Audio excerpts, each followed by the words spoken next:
Hello, my name is Brody Gill.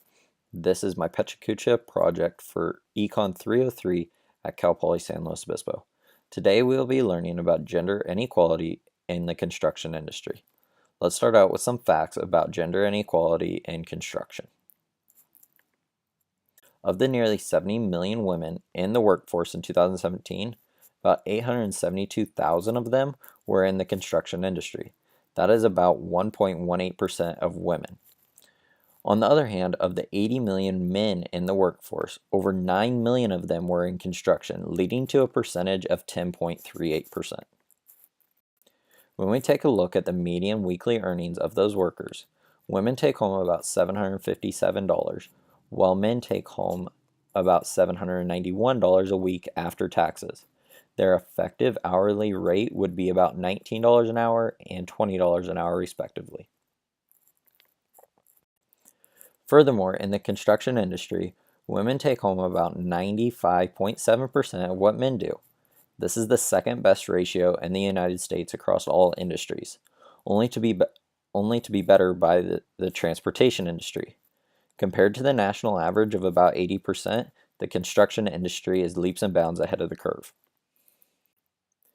Looking into the future, by 2020, women are expected to make up about 25% of the construction workforce in the United States.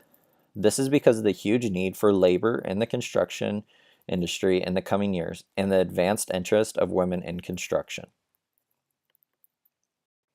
However, a huge sector of the construction industry hardly has any women in it at all.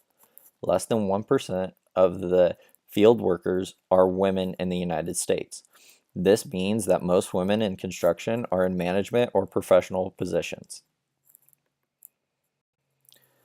This brings us to our next point, women in leadership. With women pursuing an interest in construction management major and minor across the country, women are now finding themselves in management and professional positions more than ever before.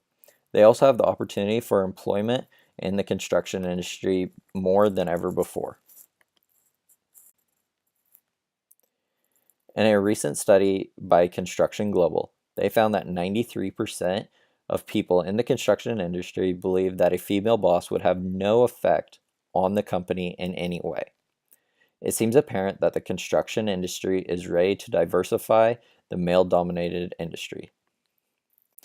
When looking at who owns the construction companies across the United States, only 13% of construction firms are owned by women. However, this is much lower than the 50% of all firms owned by women across all industries in the United States. The federal government has enacted bills that require all federal agencies to spend at least 5% of all federal contracting on women-owned construction firms. This is one of the highest quotas agencies must adhere to every year in the federal government.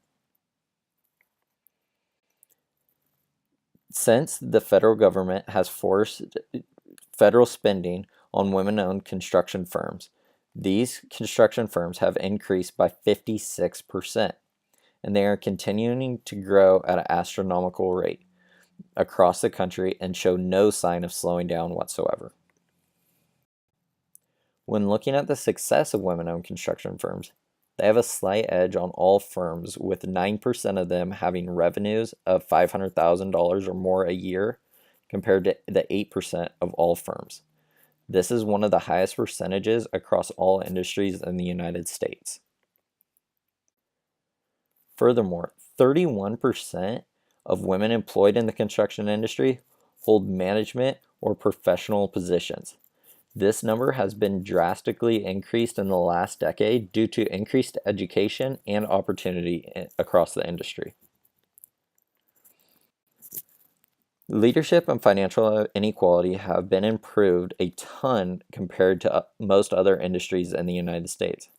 However, there is one area that has continued to fall short in improving the construction industry.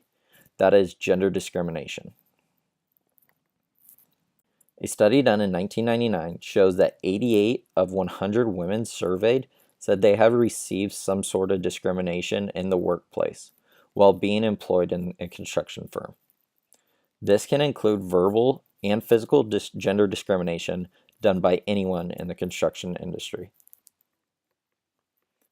The good news is that this number has decreased by 45% since 1999.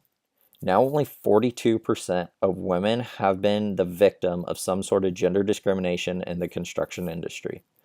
Obviously, there's still a long ways to go for improvement.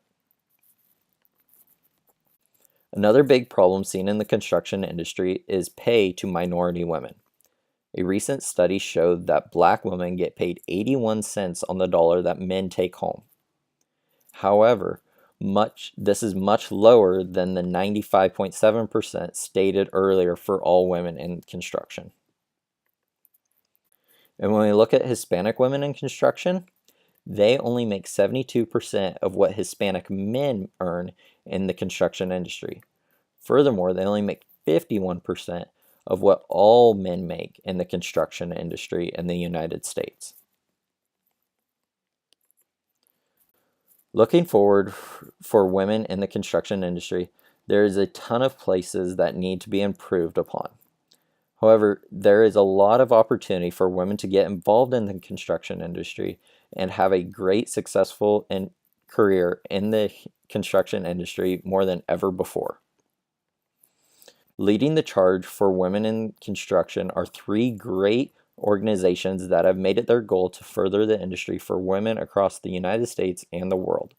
They are the Professional Women in Construction, the National Association of Women in Construction, and the Women Construction Owners and Executives. Thank you for your time.